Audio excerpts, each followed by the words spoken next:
Damn. Nice. All right, we're live. No, we're not. We should be. I'm not showing it on my end or on Oh your yeah, page. see, I shouldn't have said that you're losing it. Now you're trying to get me again. I We're see really it. not, buddy. I see it. Okay, All now right. I see it. Uh-huh. Now we live. Are you serious? Baby. Are you messing with me? No, I see it now. I just see it. Just came up. Well, it said we've been live for 27 seconds. All right. Well, I was getting ready to hit the end broadcast button. So I finished the Southeastern video, like literally right before I went live. Let's see if it's on Facebook yet. I'll look. Okay. Nope. Don't see it yet. I see us live though. I do see us live. Yeah, it's not on there. Sometimes a video posting takes like a few minutes to go. Hey, Jay. Yes, sir. What time do you want to leave my house Thursday? I was figuring around lunchtime. Can you be at my house around lunch Thursday? Thursday? No. I guess I'll just drive down there. Well, is it a 2-day tournament? Is it Friday and Saturday? Yeah, but the captain's dinner's Thursday. Oh, the captain, and every member has to be there at the captain's dinner, right? Yep. Yeah, I can't make it Thursday. I got Friday off. Oh, I don't know. Okay. I'll see. What time is the captain's meeting? 7 o'clock. At Black's, we're having a big buffet dinner. 7 o'clock. Chuck Timon, what's up, buddy? I could probably make that, Wes. Tomorrow's Wednesday. I'll talk to you tomorrow. I mean, I don't have to leave. If you could be here at my house, say be around at least by 2. Because I don't know what kind of traffic we're going to run into going through Columbia. You know, Columbia sucks ass all the time. Columbia, South Carolina is like this big pimple on the ass of South Carolina. It's terrible. But, yeah, just let me know. What does HSBA stand for? Dieter just texted me and said, watching your HSBA tournament video. I'm assuming he's talking about the tournament video I just uploaded.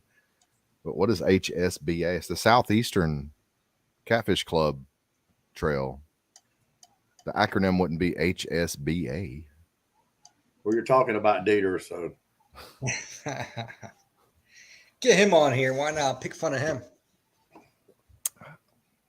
He's wanting to have me on a podcast. He texted me the other day. Said, hey, man, you want to do a podcast on?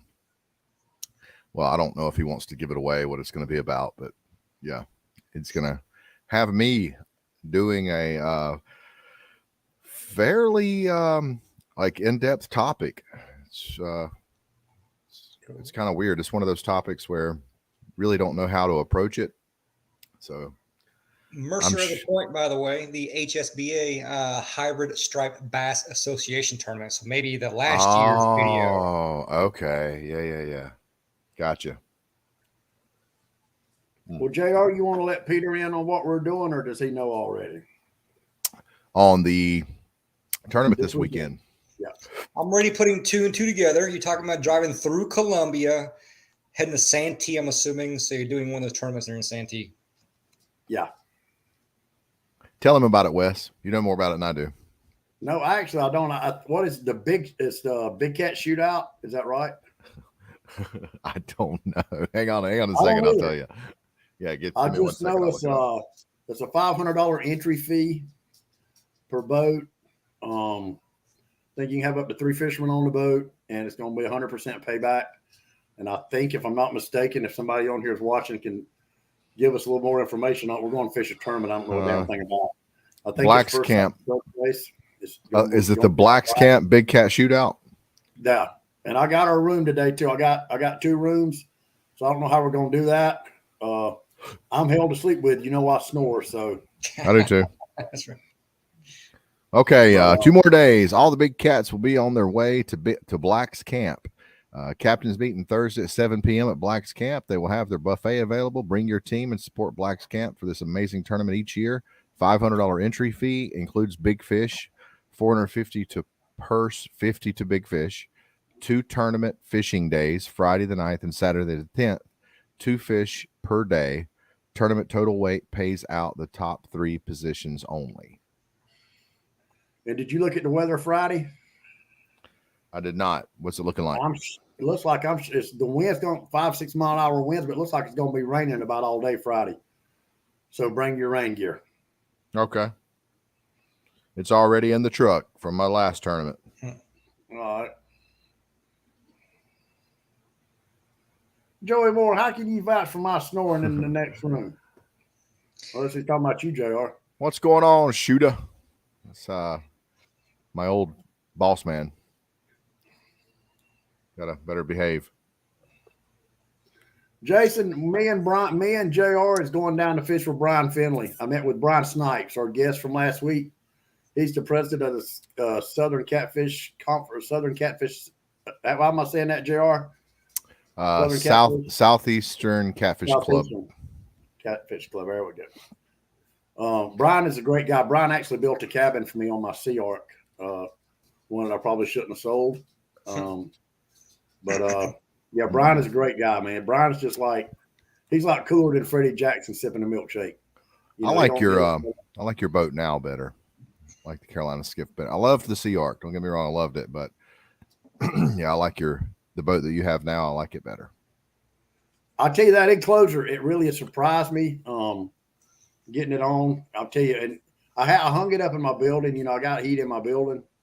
And, I had it and it was pretty flexible and everything. By the time we got it outside and I figured out which way went what and what buttons lined up and how to start from the center and work our way out, that bastard was cold as shit again, like an icicle. So it took us about an hour and a half, but we got it on. We got a few buttons we couldn't get to reach, but I'm hoping if it sets out in the sun, gets a little warm, we might be able to stretch it. Bougie fisherman with enclosures and shit. No, I'm old and shit. Dieter quit texting me. I'm trying to do a show here, bud. He asked me, is that series happening this year? Who's texting you? February 4th. Yes, it is. Well, technically, that's next year. Yep.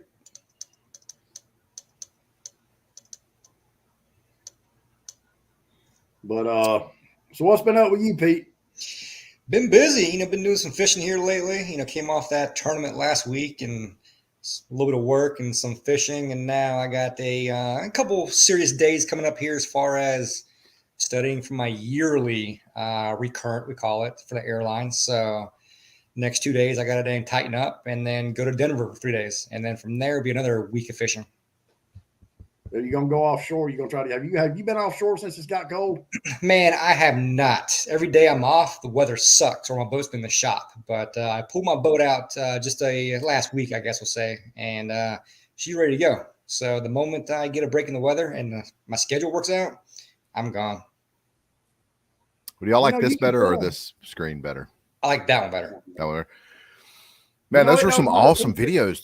I'm sorry, Wes. Those are some awesome videos you had, Peter, of the birds diving. I got some more videos I hadn't posted. I just don't want to overwhelm everyone. All these videos coming.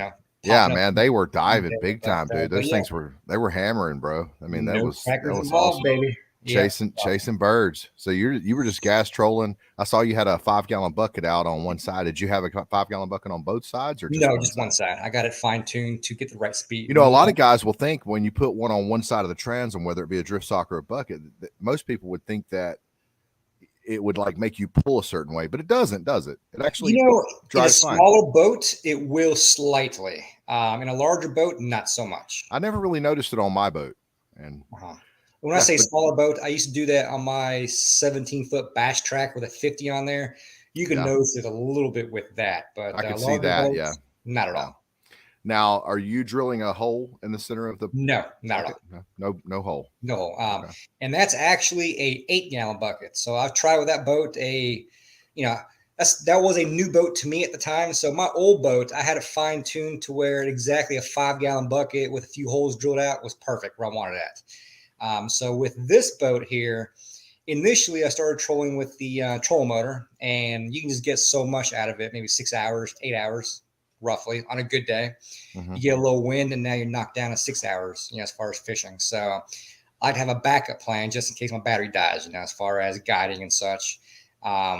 So I tried several different methods. I tried a 5-gallon bucket, and then I drilled some holes, and then I actually went to an 8-gallon bucket, and it's got me exactly where I want it. Now, let me add to that also. I had an 8-gallon bucket, and I need to drop my trolling motor and turn it sideways to create a little drag. Okay, that's smart. Yeah, so if you see the front of the boat, the trolling motor is sitting like that the whole entire time. That's because it's creating a little bit of drag to slow me down just enough. Have you thought about using one of those things like David Mercer has, the Happy Troller? Nope, not at all. Yeah, that's what David Mercer just commented. He said, "Man, you got to get you a Happy Troller trolling plate." Nope, I'll pass on that. Those things are pretty expensive, huh? Yeah. Dieter said, "What's up, players? I'm messing JR, messing up his focus. Sorry, yeah, you're good, brother." Dieter, I'm planning this summer to do a complete rewire on my boat and go to a lithium system. So yes, I will do that for sure. I heard those XR lithium battery. I think maybe it's C. I don't know. It's 2 letters. You can get them at Batteries Plus. I heard they were good.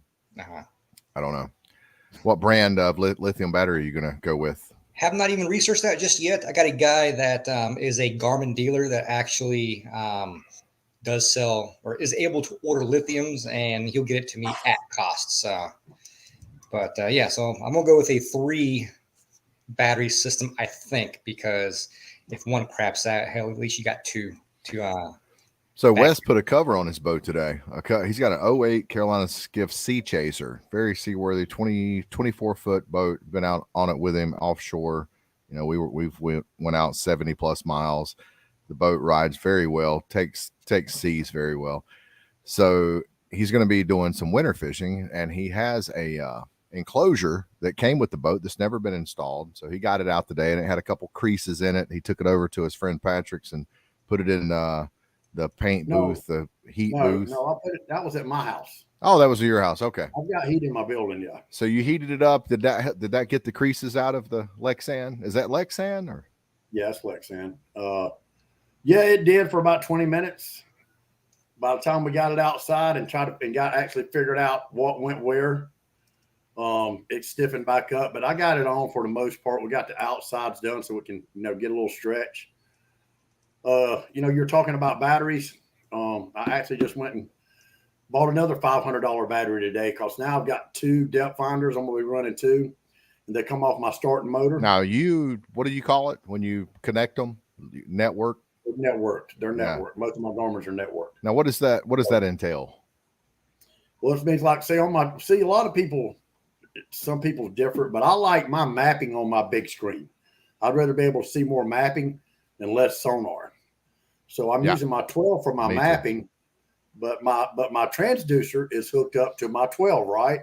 Right. With them networked, I can see.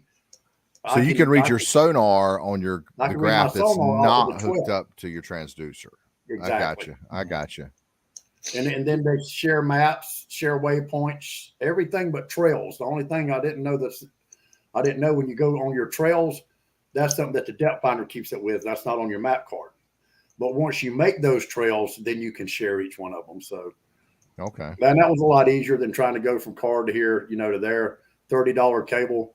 So you kind of got 2 in 1. They both do the same thing. Now, what is Dieter talking about here? Can we film that process? I will come to you. Would enjoy doing it.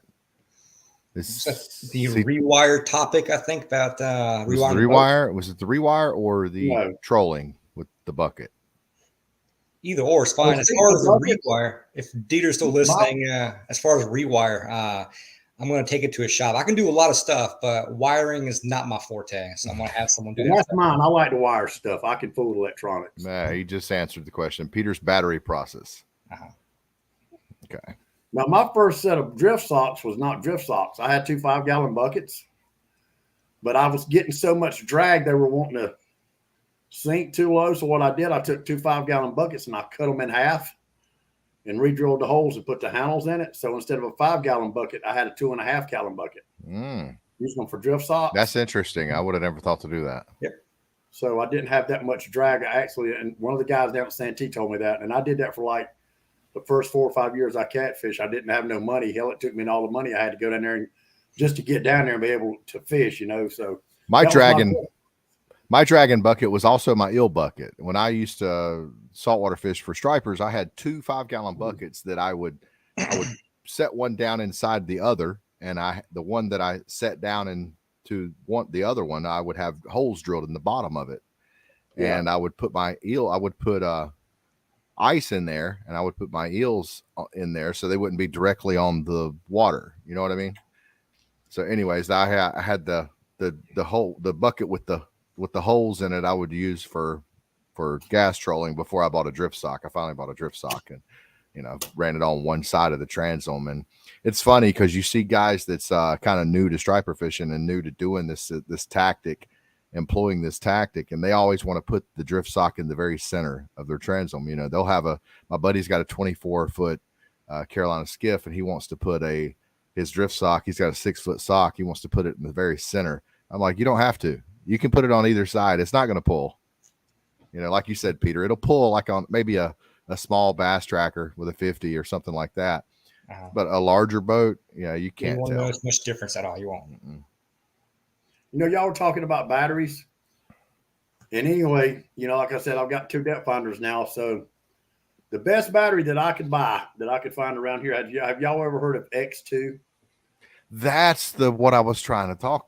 That's what I was trying to think of. Yeah, I knew it was 2 letters. X2. It's an AGM battery. They were good. I paid $500 for it. They also make lithium batteries. They do. But this X2 battery is an AGM. I think it's 6-year warranty. It charges 4 times as fast as a regular lead acid battery. It actually charges faster than a lithium battery. The only difference is it is heavier.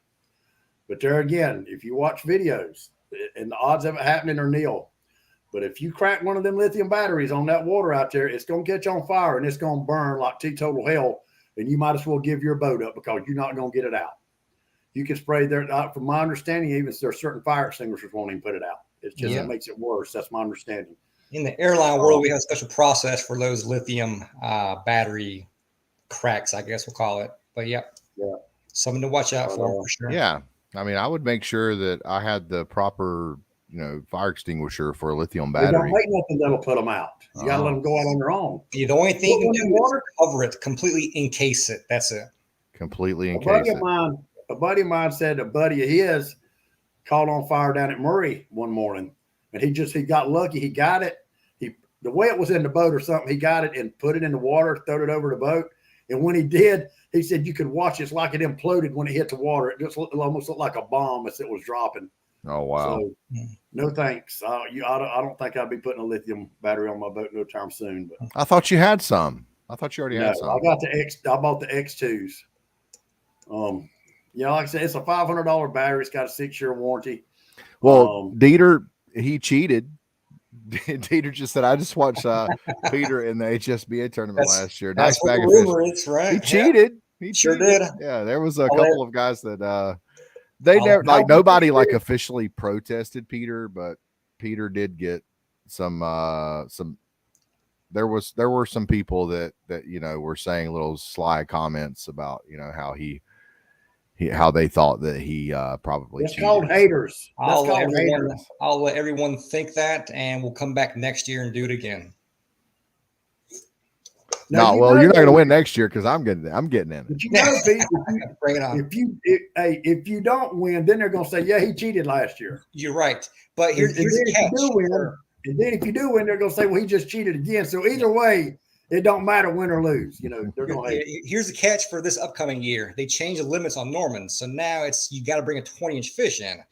And catching a 20-inch fish is tough enough right now as is. So I'm going to say you're going to see this year. What was last year? 16-inch? It was a 16-inch, but all my fish were still 20 inches last year. But catching 4 in a day, on a tournament day especially, has been pretty dang tough. So you're going to see a lot of weights next year, or should I say this upcoming tournament, where maybe 2 fish come in all seriousness. Oh, wow. Cody's right. A bunch of crybabies. I called Cody in the hot bite. He's the only person that I called where I was at, and we got into him that day of the tournament. Guys, go ahead, Wes. I called Pete today and we're talking to tell him what we're going to be talking about on the show, and it was funny. because I said it really don't matter what the fucking topic is, because we usually stay on it about 5 minutes and somebody says something or somebody asks a question. You're right. And then we're totally off on it. So have we ever stayed on topic for actually a whole hour? Nah, I think 20 minutes is the best we've done, I think, right? So that's our record. So what was the topic tonight?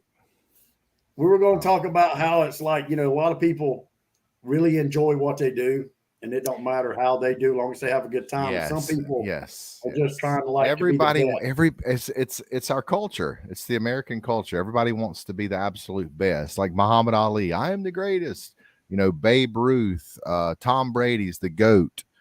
The chances of you becoming the GOAT at something are extreme. I mean, you could hit the lottery before you would become the greatest at anything.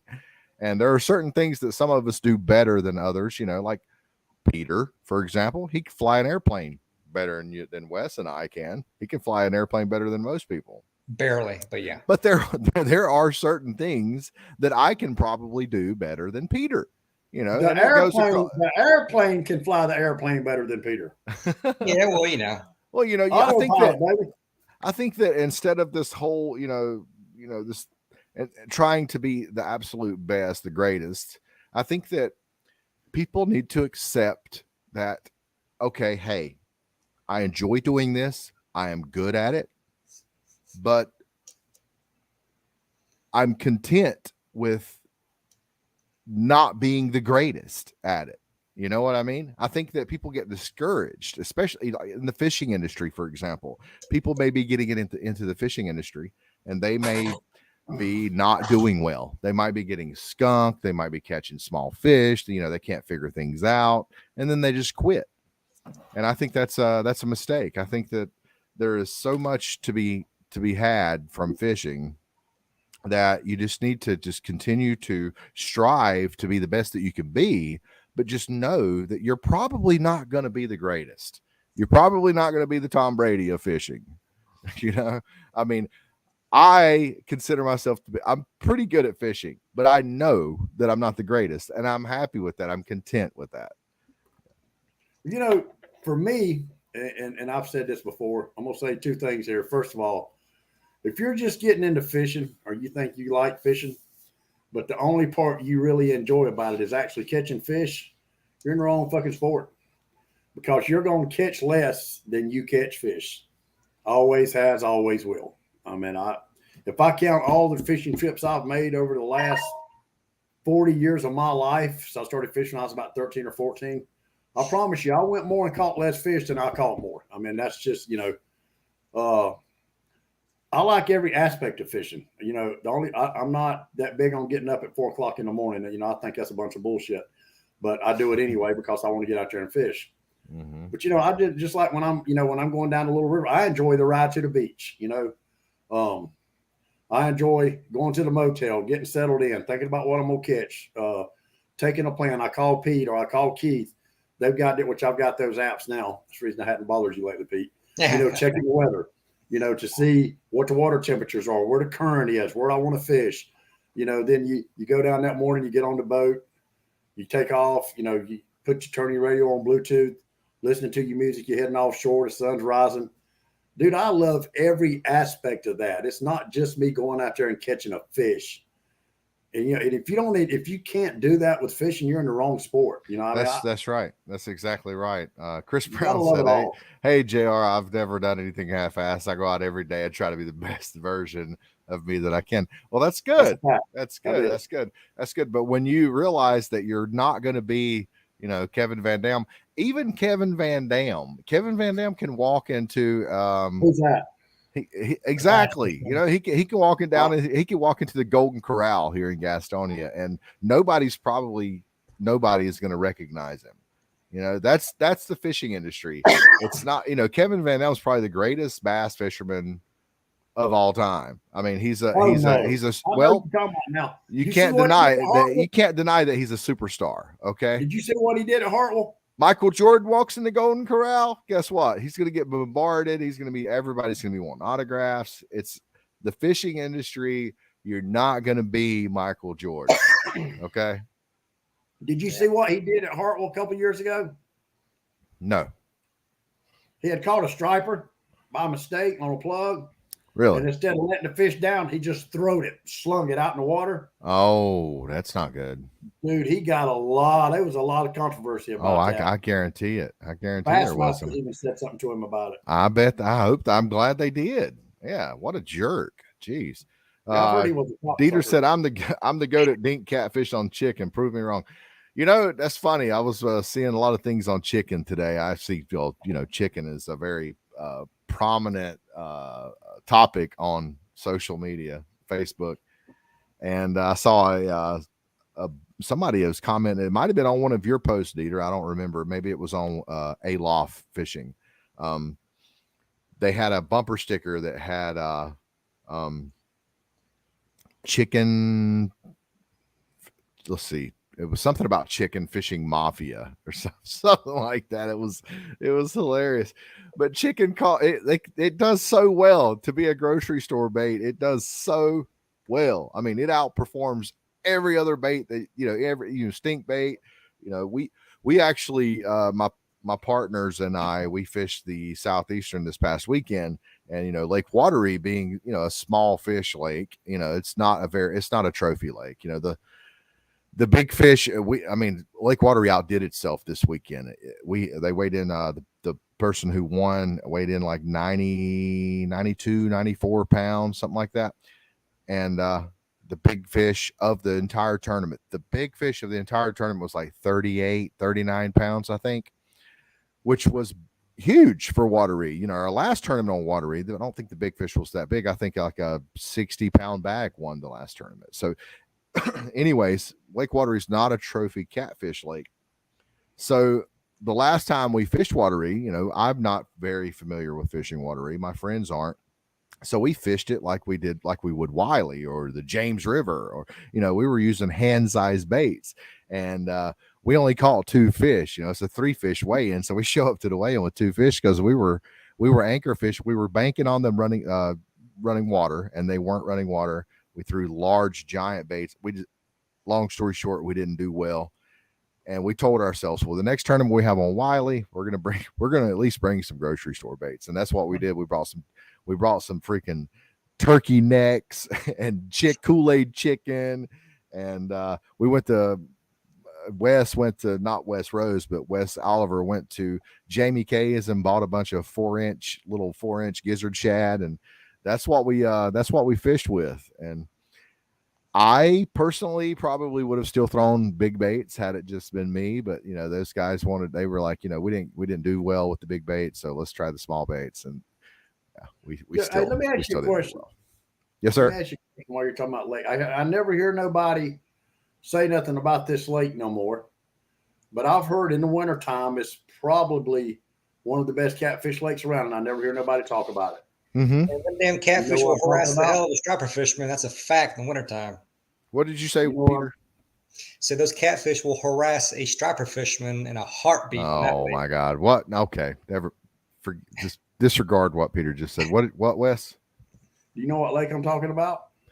If I had to get, a good winter fishing lake. I don't know all of them. I don't know. Wheeler or Santee? In South Carolina.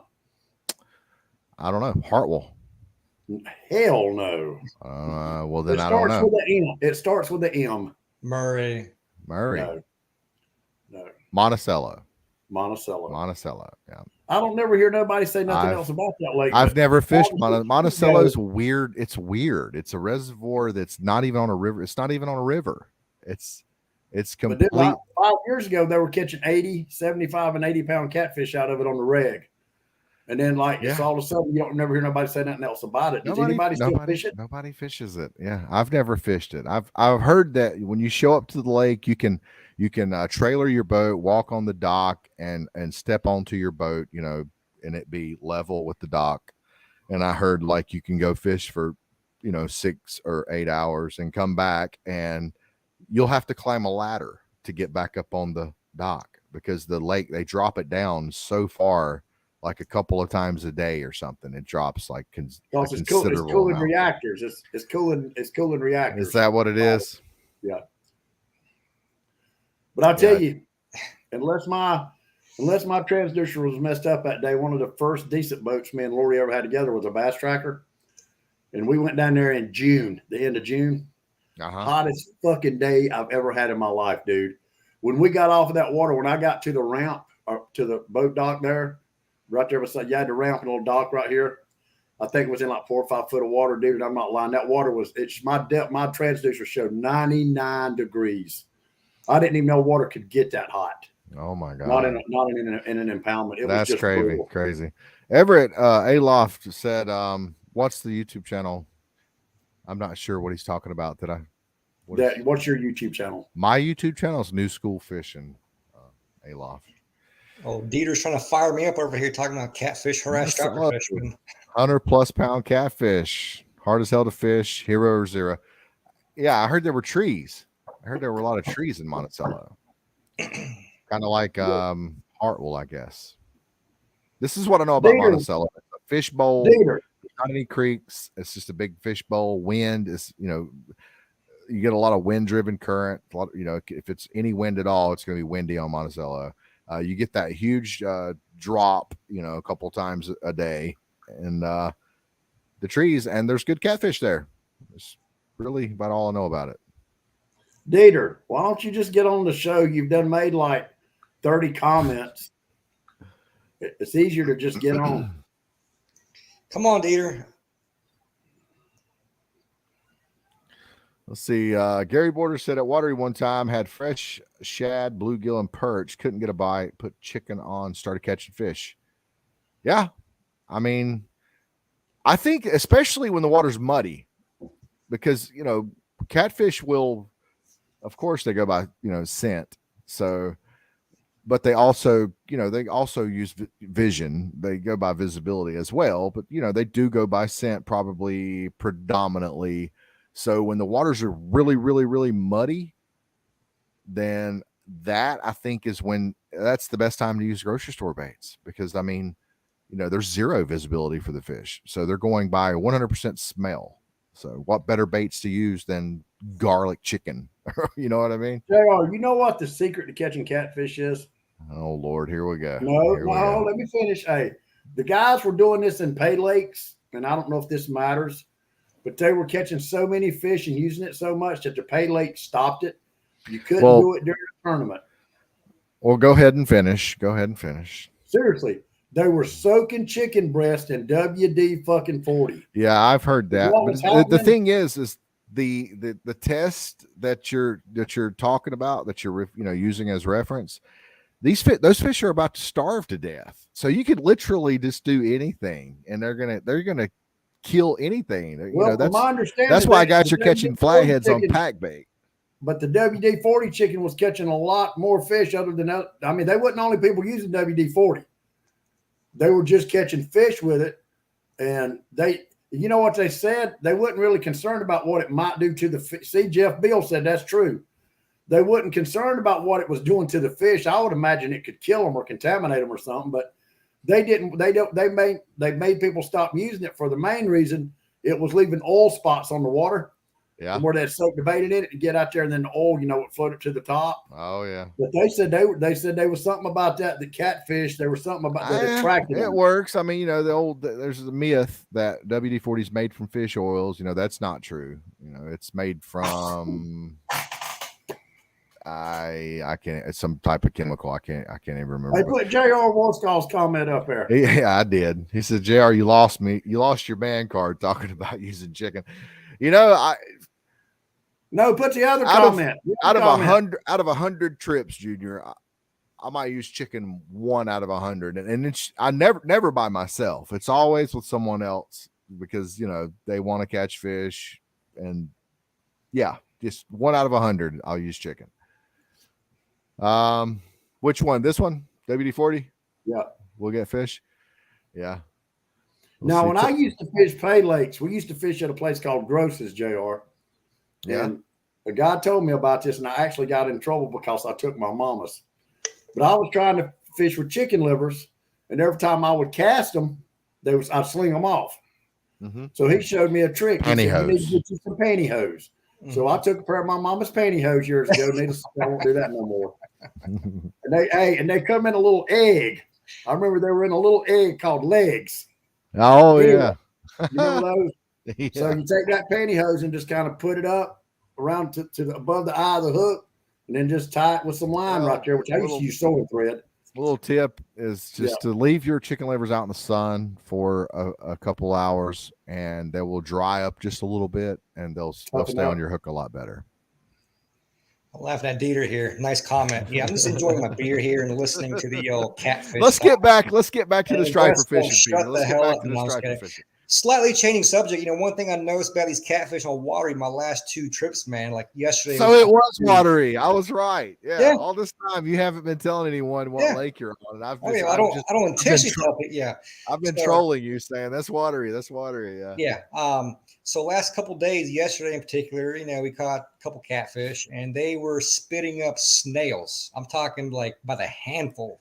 That's crazy because in this last tournament on watery, same lake, watery. Jeff Manning was he said his live well was full of snails. Yeah, those things are down there gobbling up snails. Yeah, I had snails laying on the floor of the boat, and then I'd say 2 weeks ago when I went, I kept a couple, and my dang box was full of snails. Like I'm talking about. So find out where the snails are, and you'll find out where the catfish are. They must be every damn where because we caught these fish in the open water. Yeah. I think they're probably deep. Yeah. Are there any mussels? Are there any mussels in Wiley? I think there are. Wiley's slap full. Wiley is slap full of mussels. Damn, JR, get you a fogger, man. There's a gnat. I remember back in the day when I fished Wiley all the time, I saw guys like actually get sacks full of mussels, like Asian folks jump off boats and dig up mussels, and I don't know what they did with them. Probably sold them or used them for bait. Dieter said aquatic snails equals chicken equals similar amino acids. Now, Dieter, can somebody fact check Dieter? Can we get a Dieter fact checker in here? I mean, who knows that information? Who knows that aquatic snails and chicken have similar amino acids? Come on. Dieter's just trying to use words. Don't nobody know what the fuck they mean. Now, much less spell them. I have heard that, you know, one of the reasons that chicken does so well is for stripers, because people catch stripers, like especially hybrids on chicken livers. Hybrids on chicken livers. People's they've actually caught stripers in Tennessee on chicken livers. And one theory is that it smells similar to like one of their forage, like gizzard shad, for example. It smells kind of similar. Maybe that's the reason it smells similar is because they have similar amino acids. You know, I know a lot of folks back in the day on Norman in particular, they'd get a big gizzard shad and cut the gizzard out and use that for bait and throw the rest away for striper. Dieter, if you want to impress me, tell me what the fuck amino means. I think El Nino is like some kind of weather phenomenon, isn't it? Well, what's that word he just used? Amino. Tell me what amino means. Google. I'll tell you everyone. Oh, yeah, he's on Google right now as soon as I said that. Brian Snipes said, I got the boat ready while y'all were sitting around shooting the shit. And Brian, I was going to actually call you tomorrow. I've got about 4 service calls tomorrow, and I'm done. So I didn't know if you wanted me to come help you do anything, or maybe come over early Thursday morning to meet you, or whatever we need to do. I've just been really super busy. I had to fool my boat a little bit today too. I ain't gonna lie. But anything you need me to do tomorrow, just let me know. All right, Peter, there's a question for you. How about frozen clams / mussels? Oh, I won't use clams. Okay. Mussels definitely work for the hybrids on Norman. That's like the new hot thing now. And I know I talked to old Skipper some time ago. I told him to give it a try down there in his lakes. But, man, for some reason, these guys now that's all they're using. They're spot lock on these schools, drumming them up and dropping little cooked mussels of all things down there and doing pretty good in the hybrids. Now it's catching nothing but dinks, but not very many big fish. So it works. I don't know why. Can't explain it. I don't know who one day decided to put a mussel on a hook and actually fish with it, but it's working. Just think about the things that probably work, that probably catch fish that like nobody's ever even tried. I mean, just like the first guy that ever took mussels out there, you know, Yeah. I could see the correlation there with mussels because there's mussels in the lake. So yeah, But they're cooked mussels, these things are orange at the package. Like, what makes people? I got packages in my freezer right now with that exact. they have the same amino acids. I Dieter's guess so. already Ask answered Dieter. that. He may know. Come on, keep up. Yeah, guess so. Oh, Well, well, somebody's blocked, I guess. Hey, JR, I meant to tell you too, either Friday, I'm not sure if we're going to do it Friday or Saturday. Doug Cole's going to have a big cookout down at his house. He Yeah. just lives about 2 miles from Black's. They're going to cook a bunch of fish and some deer meat and stuff. Who? Doug Cole? Doug Cole. Yeah, he lives right there on Santee. That's cool. Yeah. And Thomas, Thomas Walker, Thomas that watches all the time. Thomas and D Young and D Marsh Banks, all them boys is going to be over there. So I think there's going to be about 15 or 20 of us. So we're going to have a blast. Heck yeah. And I'm not drinking no liquor. No liquor. Yeah. No liquor. No liquor. I'm going to bring you some liquor, though. I got you some peach. I got you some, I got you some Apple Crown in there. Oh. I think, hold on, let me go see. I don't know if I forgot this peach or apple. Oh, boy, you got me excited about liquor now. I'll take a drink. You know, I'm not a binge drinker. I drink maybe once every couple of weeks. When and where's the cookout party? It's over at Doug's house, Dieter. He lives down there on Santee, a couple miles from Black's. Big tournament down there this weekend. You should come film it. Ronnie Poland, beef tips with WD-40, my top bait in the back in the day. Yeah. Yeah, that's cool. Damn. Man, I said beef tips. Beef tips from Western Sizzling. Thomas, I look forward to seeing you, buddy. I think I'll be down there Thursday night. I told Thomas the other day on the phone, I said, listen, brother, you don't take this ass whooping personally. that me and Thomas and JR is going to come there and put on y'all. I said, because Brian, it ain't that I really need the money. You, Brian, and JR. Yeah. I said, it ain't that I need the money. I like the money. But I said, like Michael Jordan said, I don't need the money. I want your money. Yeah. I don't give a fuck if it's $1. If it's $1, I want your $1. He did say that. Yeah. I tell you what, though, Thomas is going to be hard to beat down there. Thomas has fished down there a good bit. I think Santee is probably his favorite lake. Dude, Brian Snipes wrote the bottom topography of that lower lake. I should say lakes, plural. You know, I don't know which one he favors, but he fishes down there quite a bit. Does really well. Him and his partner they just won one. Awesome. Yeah, they just won one not long ago. I have never fished Santee. I always remember about Santee Cooper Lakes. If you want to catch numbers fish, you fish the upper lake. If you want to catch a big fish, you want to fish the lower lake. It's been like that. I'm gonna listen to you, Wes, because you got some Polaroids from 1992 from Santee. You used to be a cat fisherman. I done talked to a couple different guys. They're like, Wes used to be a cat fisherman, don't you? And I'm like, no. Like, yeah, I got it. He was in a tournament with me like 20 years ago. I'm like, really? Yeah. Then you showed me this picture from like 1992, a Polaroid of you with that was 98, 97. Whenever 98. It was. Yeah. That was 2001. 2001. It was 2002. I knew it was 2002. I'm just poking fun at you. I'm saying it's the 90s because the picture looked like old as crap, but like it's look how old. I've had it that long. Horrible picture. Yeah, it's what Wes uses to talk shit. But yeah, I'm gonna listen to whatever you say because I know you've caught a lot of catfish down there, and you probably know your way around there. You probably know what to do. That place has changed so much since I've been down there, JR. This is on you and Brian. And if it's going to be raining Friday, I'm going to be sitting up in the cabin. Hey, the last time I've been down there on my kayak a couple of times, but the last time I fished it seriously was about the same time you did, about 2002. Really? Yep. But there again, going down there, that's another thing I'm going to enjoy. Seeing a bunch of people, I'm sure I'll get to see Pete Hilliard, Scott Cole, people I hadn't seen in years, hanging out with you and Doug and Thomas and Dee and Brian get to fish with Brian Snipes. It's going to be awesome. You know, It is going to be awesome. Dieter said, Wes, in all seriousness, I wouldn't go. He said, I would love to see some old, those old Polaroids and some videos. You might know more than JR. He definitely knows more than me. I don't know that much about Santee. Dieter, I don't have no videos. We had video on the little flip phones back then, but I didn't even have a flip phone back then. They took those pictures. That guy took that picture for me at Harry's Fish Camp.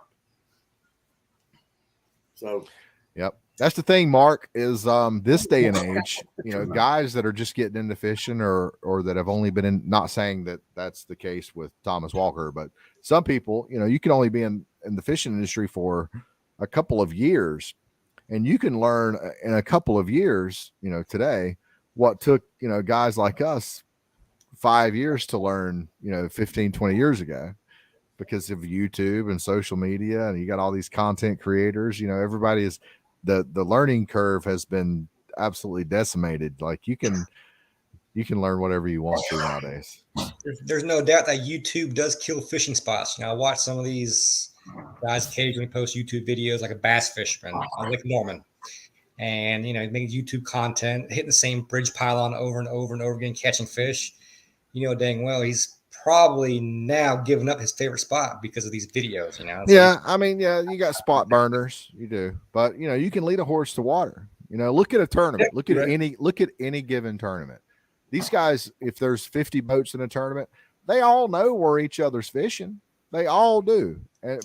But you got the guys that do well, and then you got the guys that don't do well. So, I mean, it depends on your bait, your tactic, you know, how you're trolling. There's so many contingencies. You know, it doesn't really matter. I mean, I could see something like crappie where there's brush involved, you know, where there's like, you know, artificial structure involved, stuff like that. But as far as like migratory fish, you know, trying to keep up with the seasonal patterns, trying to find schools of fish and what have you, that's completely different. I mean, you got to know what you're doing to bring those fish over the rail. True.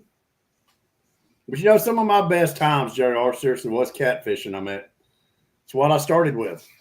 You know, I loved it. But you talking about spot burning? You let somebody put something on YouTube about catch 4 or 5 yahoos and drop some fucking some numbers on it. See if I won't go out there. Yahoos? You mean Yahoos? Yahoos. I think you meant wahoos. Yahoos. Yahoo. I said let some yahoos drop some numbers on some wahoos. I heard catch yahoos. Okay, Gotcha. But he must have taken a swig Think of that Crown Apple back here a little bit ago. I don't know.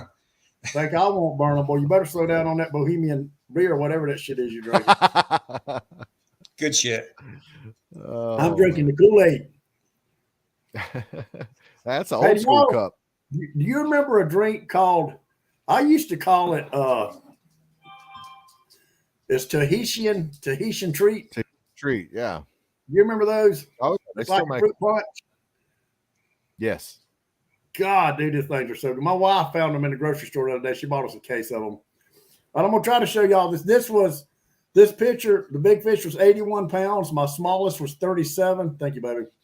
This was at Harry's Fish Camp, 10/25 of 2002. And dude, you could tell I was young, dude. I actually had fucking hair back then. but I had a hat covered it up. I don't know how good you'll be able to see this picture, but I'm gonna try to get you let it focus in there. Yep. We can see it. You're using that's the old photography trick. You got the fish way out in front of you, making it look like it's huge. That's right. Dude, the fish is hanging on a pegboard. I couldn't hold that fish up. His ass is stuck on a nail. Let's see. Wait a minute. I said, 10/25 of 2002. 20 years ago. Yep. I think 2002, isn't it like past the era of Polaroid photos though? Lee, what do you think about that, guys? Lee says I think that he thinks social media has got as much to do with the shortage of big fish as fish kills do. That's true. It does. It does. Y'all agree with that? Yes, I do. I disagree with that. No, I don't think it does. Social media plays a big role on when the bite is on somewhere. So Yeah, I don't you know. get a guys talking about big the hybrid fish- bite on fire in Norman. Now all of a sudden, it's a parking lot out there. Well, look at a lot of the big fish, fisheries that were sustainable 30 plus years ago just simply aren't sustainable anymore. No matter what, the water quality is just not there. I mean, look at the stripers, look at the trophy stripers. They took a hit in the 70s and they came back, and they haven't come back inside 3 miles since 2012. And the water temps it's just not getting cold as it used They to. do it. They do it in Chesapeake Bay every year. Do you think it's the water temperature or the bait not showing It's up? the I think bait. that I think it's the water quality, and I think that the water temperature plays a huge role in that. If there is water, if the water quality is like disintegrating, then water temperature is going to expedite that. I think it has a lot to do with the bait not coming inshore, or there's less bait out there, less menhaden. But the thing is, though, is it's not It's getting the cold bait. enough to drive them inshore. Those JR, the bait year- comes inshore because the water isn't as clear inshore, so the water holds heat. Just the same philosophy as fishing the back of a creek. When me and lake. you left, when I left Chesapeake Bay last year, the last day I fished, the water was 46 degrees. 46. What do you mean the water don't get cold? Well, I know back when I used to striper fish. Now listen, if this is contrary to Chuck or Clint or any of those guys that I'm sorry, but this is JR's anecdotal evidence. This is what I went by. I've done it for years. I had success at it, and from my experience, you may as well not even go target the ocean stripers unless the water was 44 degrees, and it had to be 44 degrees for a couple of weeks, and it had to maintain. And that's the only time those striper would come inside 3 miles. And that water temp hadn't gotten inside, 44 or below since then. Well, then why are they coming in Chesapeake Bay like they do? Well, it's because those are spawn. Those fish are coming in there to spawn. Those are just fish that are coming in there because they come down. The migratory pattern is as the water temp cools, the fish come down from the cooler climate, northern, shoreline, and they migrate down south, and they start to feed up before the spawn, and then 80% of the population goes up into the Chesapeake Bay. The other 20% go up into the other bay, to Delaware Bay or what have you. And what it is those fish are out in the ocean, and you're just getting waves of fish that are coming in early, mid, and late to spawn into those bays. Those are the fish that you're catching.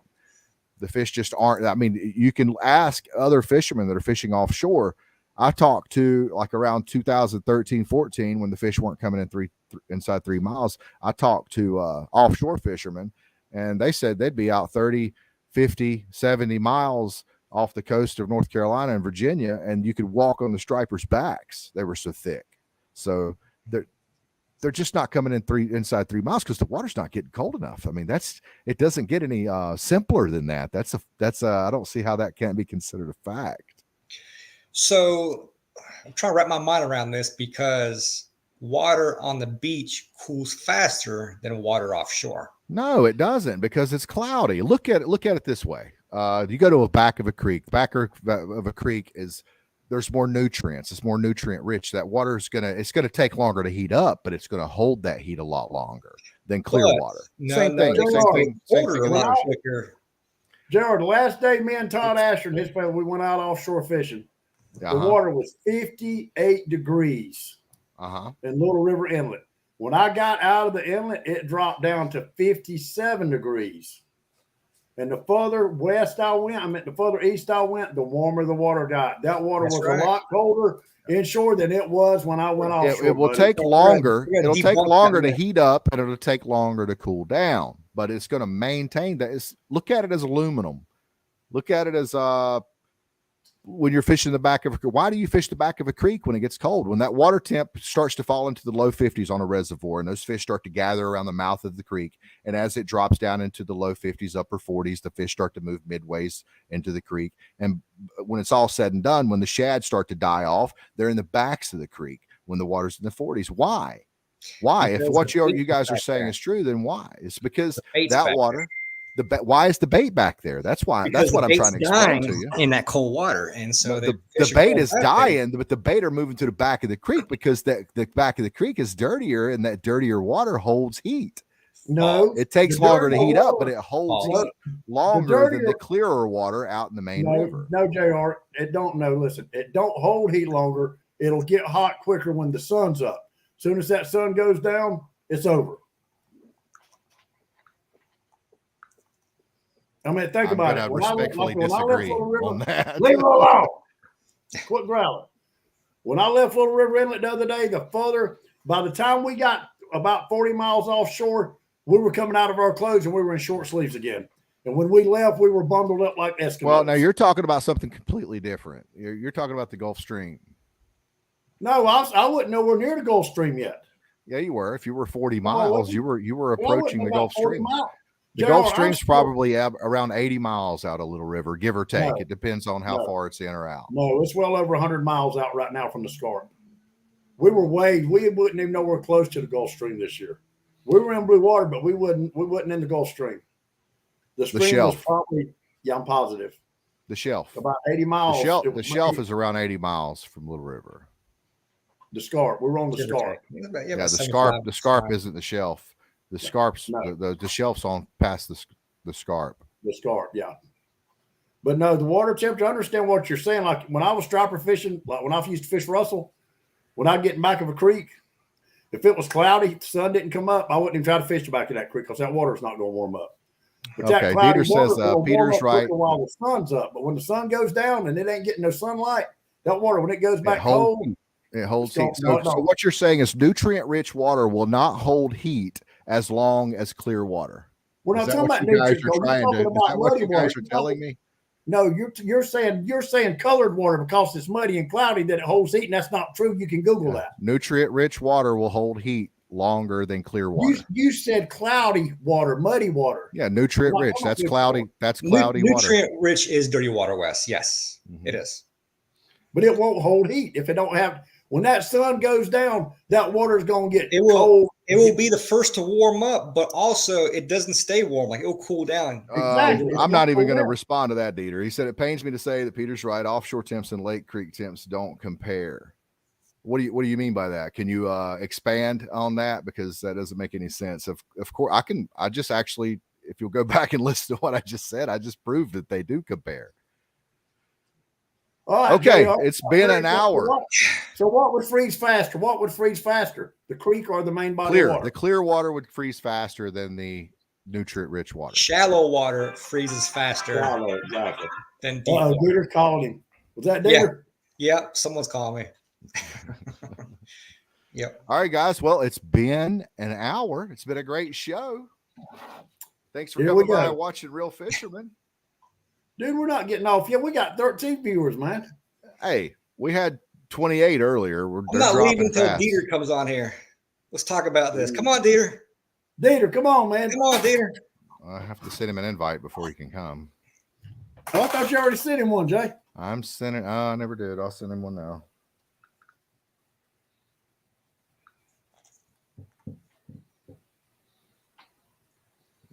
All right, I sent it. He's probably sitting at his desk with the buoy behind him, like itching. He's waiting. He's ready.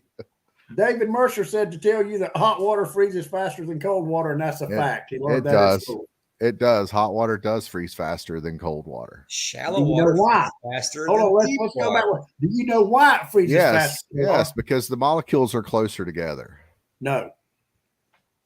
Why? It's got less oxygen. Less dissolved oxygen causes the molecules to be closer.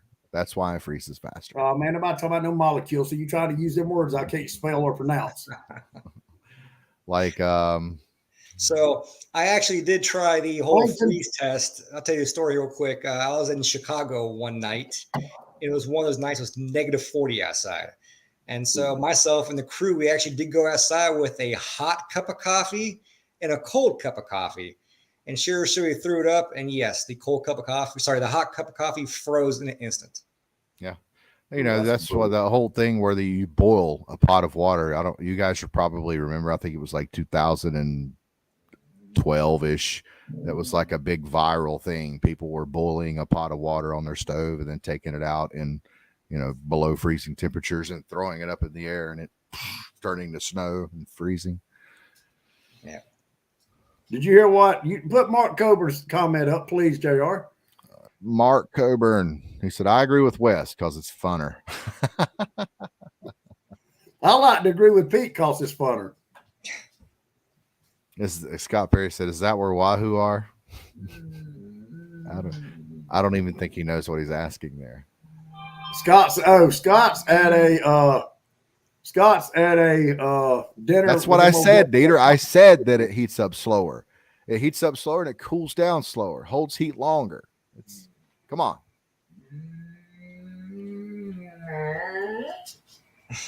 Is that Cooper? I mean Copper?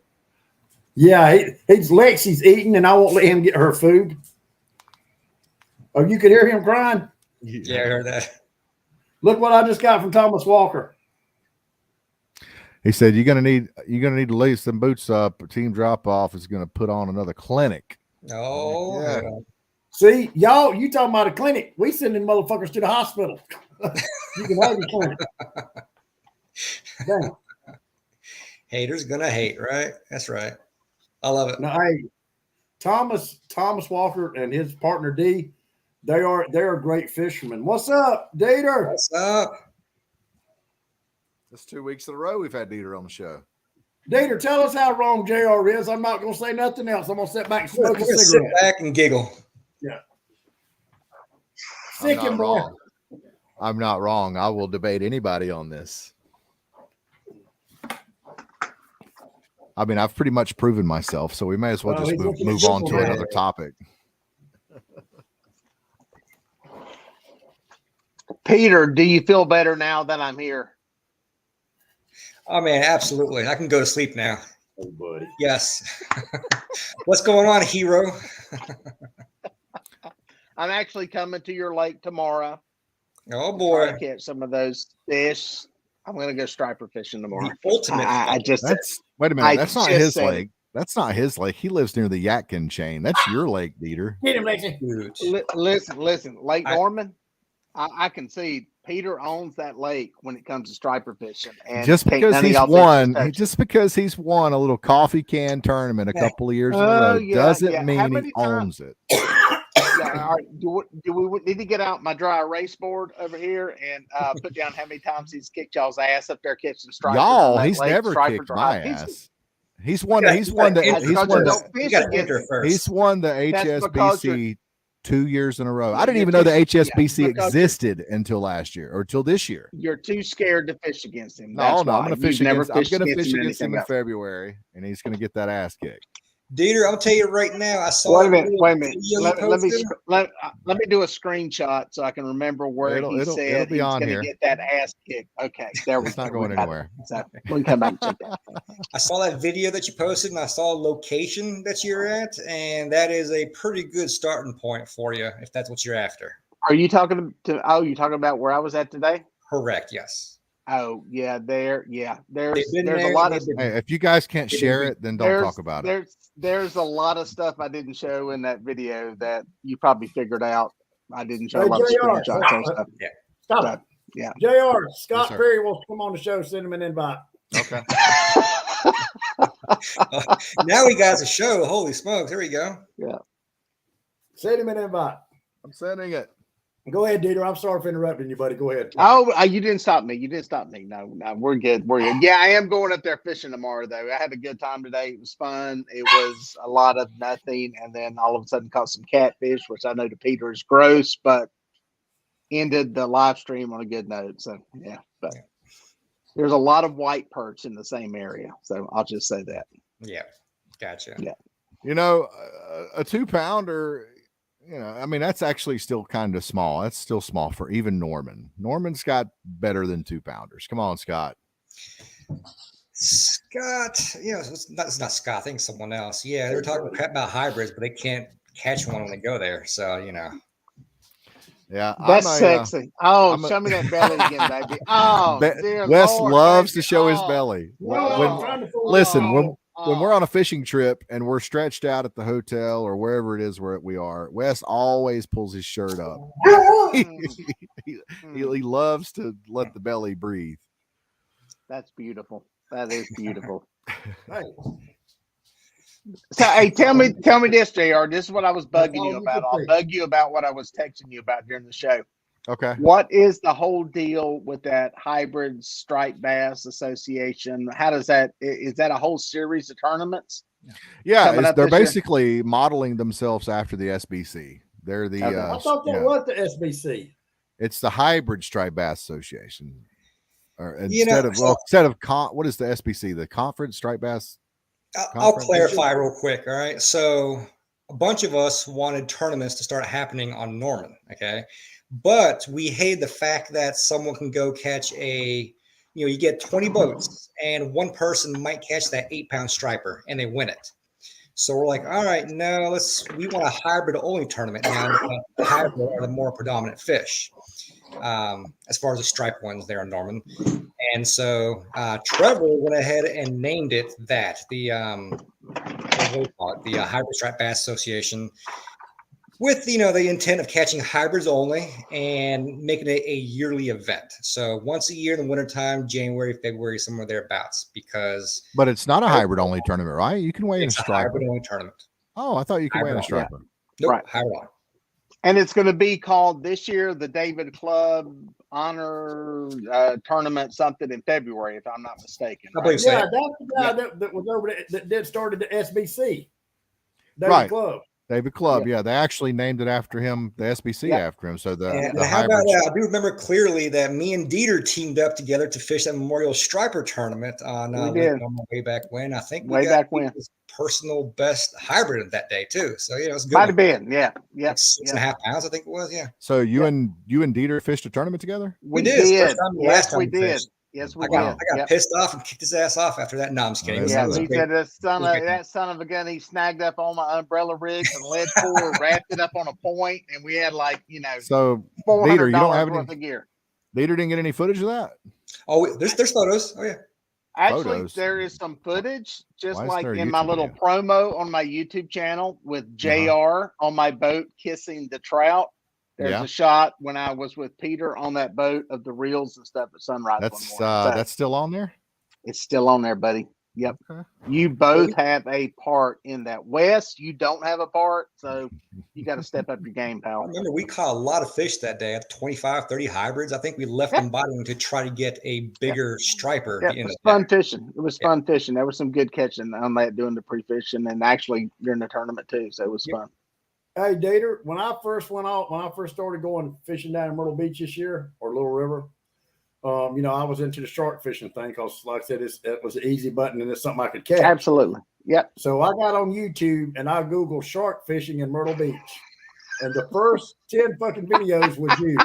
It is. If you do shark fishing in Myrtle Beach on YouTube, and I think you had your grandson with you on a couple of them. It was my son with me. Yeah, I'm not quite old enough for a grandson yet. That is coming January 4th with my daughter, but it's going to be a granddaughter. So I will step into that category. But yeah, no, that is me. And that proves that if you know a little bit about social media marketing, you can get channel dominance for a category. So there you go.